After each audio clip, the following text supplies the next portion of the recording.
It was late on a Friday night when I left Bloomington, Indiana, heading home for the weekend from school at Indiana University. The drive usually takes about 2 hours, and I wasn't in a rush. I left around 10 p.m., hoping to avoid most of the traffic and just enjoy the quiet road on a cool, clear autumn night. The first hour of the drive was uneventful, and I had the radio on low, alternating between music and talk radio. It's a mostly rural route, and after you get out of the city, it's just long stretches of highway flanked by fields and the occasional farmhouse or small patch of woods. At exactly 10:53 p.m., I noticed flashing lights behind me. I remember the exact time because I thought it was a cop and immediately checked my speed and saw the clock.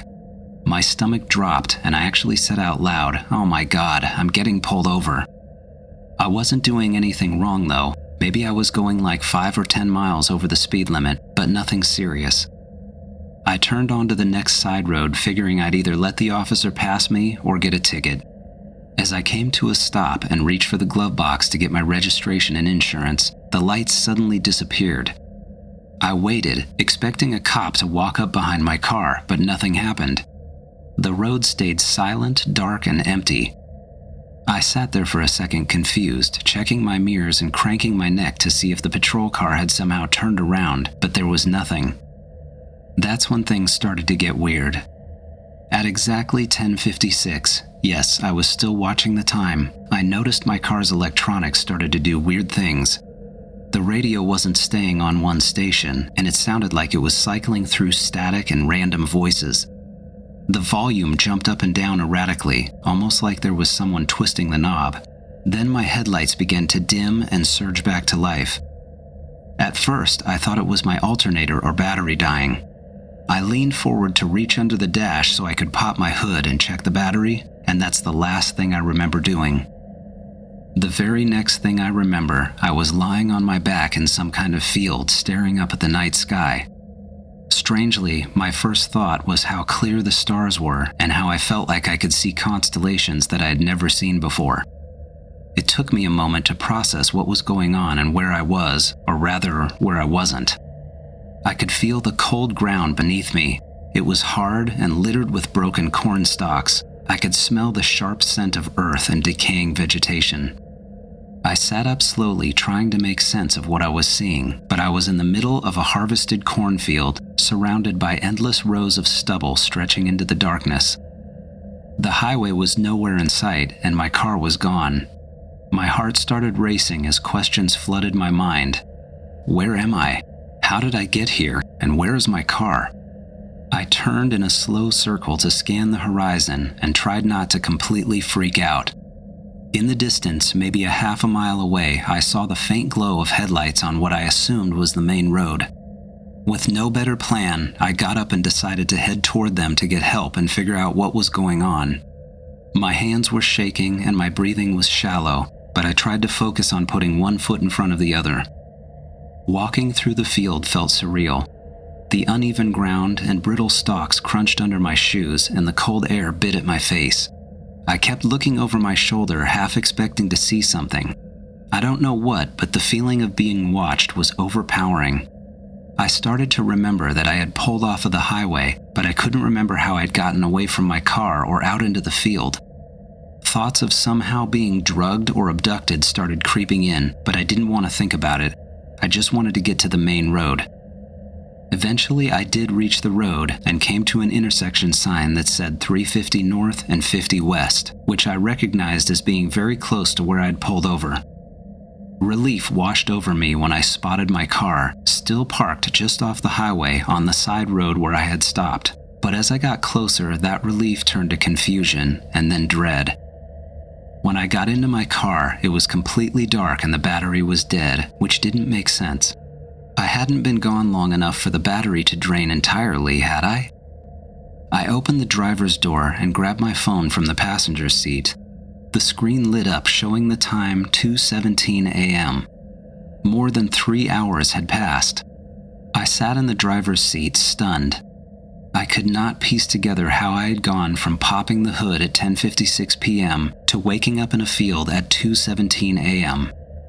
I replayed the sequence of events in my mind several times, searching for any logical explanation.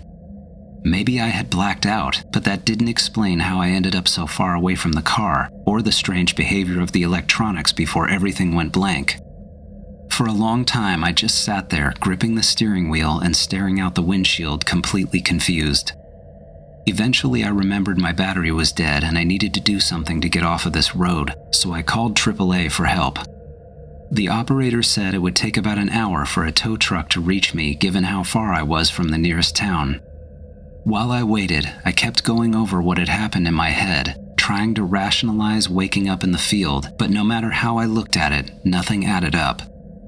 By the time the tow truck arrived, I felt like I was losing my grip on reality. The driver gave me a jump, and while we were giving my car a few minutes to charge up, he asked if I was okay.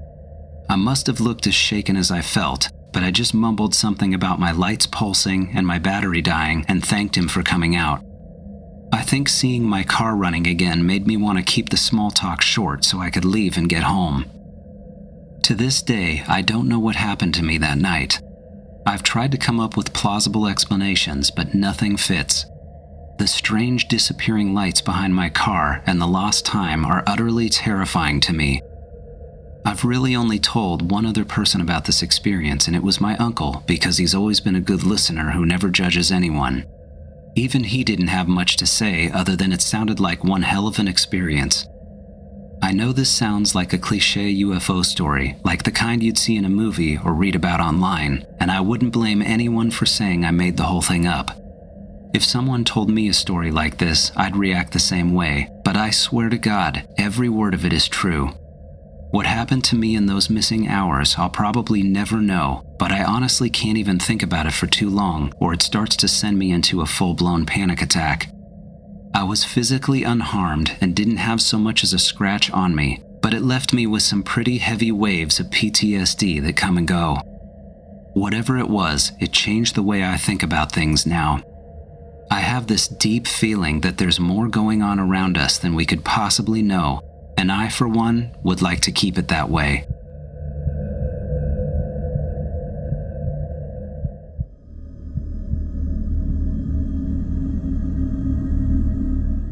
About 12 years ago, I began having vivid recurring nightmares of an Apollo astronaut being attacked and presumably killed by an unknown life form or entity. I know he is an Apollo astronaut because in all the dreams he's wearing a gleaming white Apollo spacesuit, just like the ones that astronauts wore on the moon missions. In the dreams, I'm often observing the horrific events through the astronaut's eyes, basically from a first-person point of view. When the dreams are in the first person, I'm looking through the glass visor of the space helmet. I can see the white space gloves on my hands, and I can look down to see my legs and boots.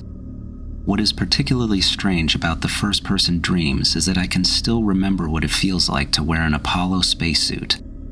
The suit is made out of a soft, bright, white nylon fabric that has an American flag sewn neatly onto the left shoulder and a circular blue NASA patch sewn onto the chest. Even though the spacesuit is bulky, it is comfortable to wear, and it sort of feels like I'm in a sleeping bag, if that makes any sense. The nylon fabric makes a subtle swishing sound when I move around in the suit, and I can hear oxygen gently hissing through the air hoses. Other times, I'm watching the dream unfold from a third-person point of view, and that's where things get interesting. From this vantage point, I witness the horrified astronaut become the mysterious creature's prey. Most importantly, when it's in the third person, I can see the astronaut's terrified face through the glass of his helmet, and I can tell it isn't my face, even though I'm seeing things through his eyes when the dream is in first person. He is a thin, clean-shaven, white male in his late 20s or early 30s, and his face doesn't look like mine, though I would be able to recognize him if I saw a picture of him. Somehow I get the impression that the astronaut was a scientist of some sort, or maybe a spacecraft engineer. I call the astronaut in my dreams Dustin, which is a name that I seemingly pulled out of thin air, but using a name helps me describe the dreams. Perhaps I heard the astronaut's name in one of my dreams, but I don't actively recall hearing it. The nightmares alternate between the first and third person randomly, and I have no control over it. The first-person perspectives are the most frightening, but the third-person views offer the most clues, though I'm still completely clueless on what any of this means. The third-person view is also how I can tell that Dustin is wearing an Apollo A7L spacesuit, and I also get a better glimpse of the alien creature, although I never get to see its face. The shadow creature dream is the first recurring nightmare I began experiencing. The dream starts with me laying on my back in my spacesuit. I'm Dustin, squirming and desperately trying to get up, but I can't because something is pinning me down to the floor. I'm instantly horrified, but I don't yet know why. All I know is that no matter how hard I try, I can't get off my back. I can't tell exactly where I am, but it appears as if I'm in some sort of tunnel, hallway, or cave. Perhaps I'm in some sort of spacecraft or lunar crevice. I don't know, and I never get to see any detail about where I am. Everything is gray or black, except for my white spacesuit, and I have no idea why I'm on my back. There is a gray wall to my immediate left, and the shadow of a strange being appears, slowly coming toward me from down past my feet. At first, the shadow starts on the ground, but it gradually rises up the wall as it moves closer. Instantly, my heart begins to race as I notice how black the shadow is. It's so dark it almost seems to absorb the light. I can see that the shadow is of an unknown creature, not a person, especially since the shadow does not resemble an astronaut or a person wearing a spacesuit. The shadow is humanoid-like, but definitely not human, and I never see the actual creature. This shadow is now completely on the wall, approaching me, and I'm incredibly terrified, helplessly flailing my arms and legs trying to get up. To make matters worse, my boots don't seem to have any traction on the slick surface I'm on. As the shadow draws near, I can feel the creature's intense presence, and I somehow sense that it's a male being. I would describe it as a paranormal type of feeling, and in that moment, I also know that he's the one pinning me down with a force that he is in control of. The feeling this creature generates is dark, overwhelming, and totally dominant, and I know I'm doomed. As mysteriously as that dream starts, it ends. I snap out of the dream just before I get to see the creature. The last thing I witness in the dream is the shadow completely over me, almost totally consuming me with its darkness. As I wake up from the dream, my heart is always pounding and I'm out of breath. I don't remember any sound in the dream, although I do remember Dustin's terrified face, and he is definitely screaming. One of the other nightmares that I've had takes place at a hatch, presumably inside of a spacecraft.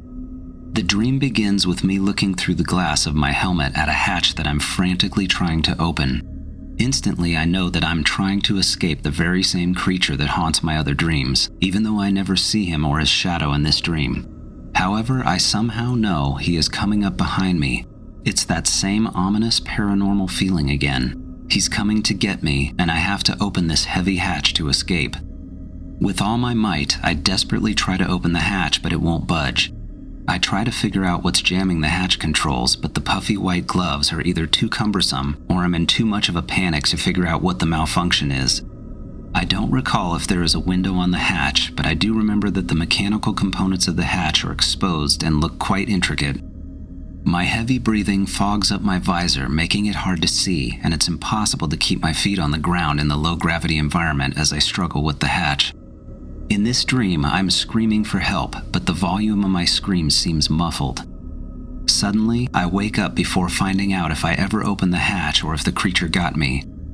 This dream is probably the shortest, but it offers the biggest clues as to my whereabouts, which is inside of a spacecraft. I also wouldn't say that it's as terrifying as the others, but it's still quite scary and very intense. I consider the last dream to be more of a memory recall than a dream. I was in my bed trying to sleep, but still awake when the memory struck me. From a first-person perspective, I was watching my fellow astronaut being sucked down to some kind of table. He was also wearing a white Apollo spacesuit, but his face was different, so I could tell it wasn't Dustin, but rather one of his fellow crew members. In the memory, the astronaut was desperately trying to get up off the table and was in a total state of panic. The room was a foggy gray color, and the table was about 3 to 4 inches thick with dime-sized holes in it. I'm guessing the powerful suction was coming from the holes in the table. It also appeared to be attached to the wall since there was no supporting structure underneath it. The creepiest part of this memory was the sound of a drill I could hear in the background. I couldn't see what was making the noise, but it sounded like one you'd hear at the dentist's office. The sound was present during the entire memory, and I believe the drill was about to be used on the astronaut on the table. I've experienced other Apollo astronaut nightmares in addition to these, but they are more vague. In one of them, I got a glimpse of the alien's body. He was quite large and muscular, much larger than the typical description of an alien. I only saw his body, but I'd estimate he was about 7 feet tall and had a powerful physique like a professional basketball player. Typically, aliens are described as being short and slender, but this creature seemed beastly. Its body was dark gray with strange black spots on its skin that were raised and about the size of a quarter. Clearly, these dreams are not about me, they are about an Apollo astronaut, and I have no idea why my mind would make up such a fictitious character. No one in my family was or ever has been involved with the space program. The same astronaut, Dustin, appears in all of these nightmares, and the theme of impending doom is consistent. I've done extensive Google image searches of Apollo and Skylab astronauts, and I found a few that are close, but none are a perfect match. Is it possible that I may have seen a picture or video of one of these astronauts and then subconsciously incorporated them into my dreams? Maybe. For 12 years now, these nightmares have been occurring randomly, and they don't coincide with anything in my life.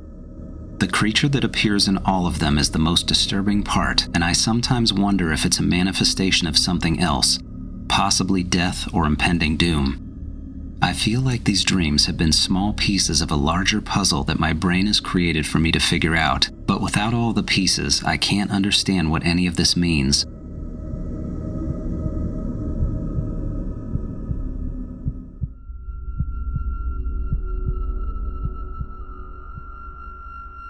I was on a wildfire about 10 years ago just south of Dugway Proving Grounds in Utah. We were in fire rigs driving to the incident area, 4 trucks total in close convoy, when we heard the sound of helicopters getting closer.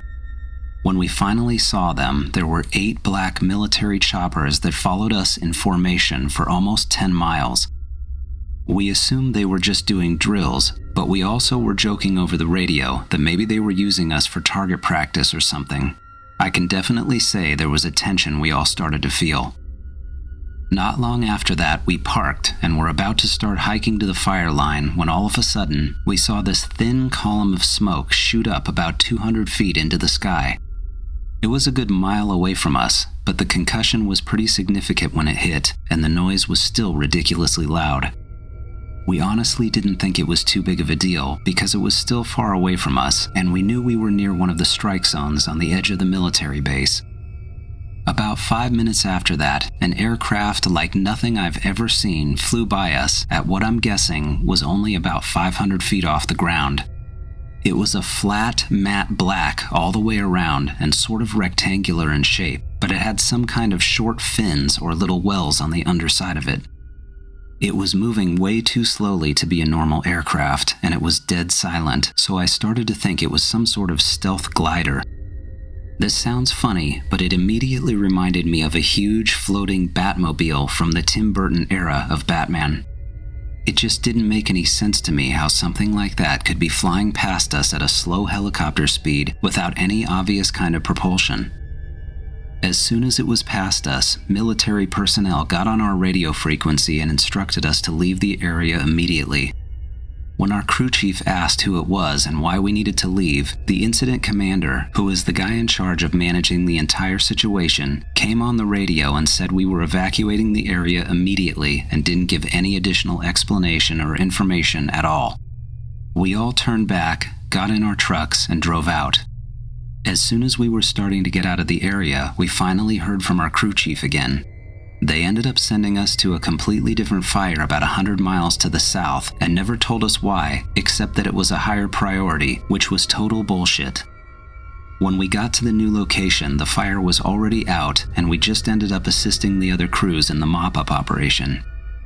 The thing that confuses me most about the whole experience is that if the military didn't want us to see that thing, or if it was dangerous in some way, why didn't they keep us clear of the area in the first place? Either a communications breakdown happened, or they had some weird emergency situation going down and had to get us out of there without warning. Either way, I have never in my life seen anything like that thing that flew past us, especially without making a sound, and it really made me wonder what kind of crazy aircraft technology and weapons we have that nobody knows about.